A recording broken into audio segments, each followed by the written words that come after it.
nagbago sa loob ng ilang taon, pero di ko pa rin talaga makuha na itago ang tulad ko na laging basag ulo, minsan ay maloko, naging tarantado sa paningin ng ilan. Kahit na sinasabihan ako, diyan ka na lang. Subalit, marami na rin na dumaan ng mga kasalanan na pili kong takasan kahit minsan naunahan ng tulad kong di makalabas sa bangin at patibong na ginawa ni Satanas. Pero kahit na ganun pa man, anghel na bumaba sa kalangitan, binigyan mo pa ko ng mga kadahilanan upang maiwanan ng mga bakas sa tinapakan. Nasa'yo ko lang natagpuan ang karunungan na inaasam. Pagbabago na kay tagal ko nang pinipilit abutin na para mga bituin. Simula na dumating ka sa'kin, tinupad na rin ng mga Diyos ang aking panalangin na ibigay ka sa'kin. At alam mo naman na ikaw naman talaga ang hinahanap ko sa tuwina. Kahit nasabihin pang ako ay nabubuang dahil daw hindi pa kita nakikita.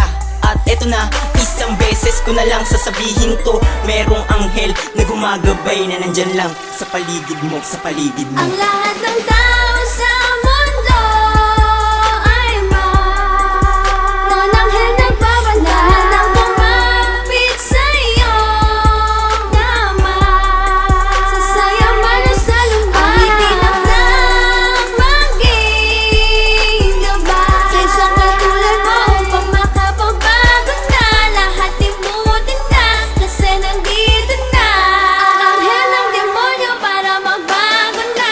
Nang ikaw ay di ko pa nakakapiling, sadyang ikaw, tanging ikaw, laging ikaw ang paraluman na sinisigaw. Anghel na binili na namukutanging naging kabiyak ko sa mga sa mga bagay na siyang tsinaga na siyang ibinalik na mga paa ko, para lamang mapaiwas sa pagkakaalanganing kalagayan. Lumabait lumagay sa tabi ko sa kada araw o minuto, balang araw di tinuto mga layo, hihinto ko tsakang araw na tututurin ng tarantado na tumino pag pinagtyagaan ng anghel. Maging ano man ang mga kasalanan, pwede bang awitin ko na lamang sa papel. Simulan natin sa unang kabanata, pumareho lang sa pangalawa na taong kinalipasan ng pag-ibig na di napatid o napatila. Nabatid ko na sa dila mo na dapat na mahila mo ako mula sa aking kamali ang nagawa. Ito pa ang malupit, di ka sa akin tumalikod at tapot. Ibig ko sabihin sa halip agad-agarang alagad ng langit ang sa akin sumalo ka agad. Para bang diwatang binalutan ng kutit at pandalagang pilit ko na hinagin at yung pala ay darating walang kahirap-hirap at ito ay buo pa ang dapat mapasakin sa akin lamang talaga. Iniregalo ng Disyembre, ika-30 nung 2007 matamis ko na sinubukan, tinutukan nilamping ang angin na aking inibig, pinitas na sinabay sa kasarapan ng Ang putukan. lahat ng tao sa mundo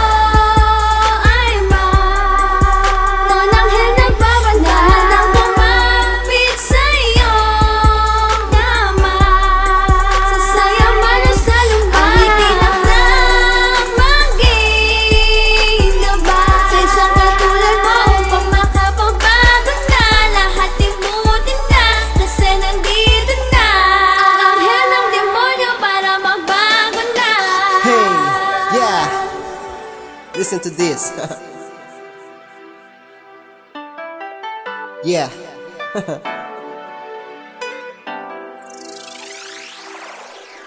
Langya talaga, Cupido, tinamaan mo ang puso ko ng palaso. Naku, paano na ito? Talaga naman marahil nga siguro ipinag-utos niya ito sa'yo upang kanya maitama, sadya mahiwaga sa itinadhana na maging makata ng isang diwatang bumigani sa'kin, nagpatugtog sa mga kampana. Ako'y napahanga-hanga, napahanga mo sa iyong taglay, mas lalo pang humaba-haba, humaba simula ng iyong matangay. Iwa mong atensyon upang bitawan ko ang hawak-hawak kong baril. Nagpaunaw at nagpahalaga, pinalitin mo ang baka ng lapis at papel. Mas pinahaba ang papel ng isang anghel sa mundong ito upang maging makabuluhan sa ibang level. Makinig sa lapel, tanging boses mo nagdadala sa akin sa kabaliwan. Paano ko susukayan ng kabaitan mo? Tanging katapatan lang maibibigay ko. Handa na akong talikuran na lahat at sumama lamang sa isang katulad mo. Ako'y dalahin mo papunta sa paraiso ng inyong mundo. Kaya ang kining ko, anong dahilan? Dahil sa binago mo ang buhay ko. At tangi ko mamahalin simula ng ikay dumating mga tinula kong ito ay sa iyong anghel ko lamang iaalay. Ang witing ito gagawin kong tulay Ang sa lahat puso ng mo. tao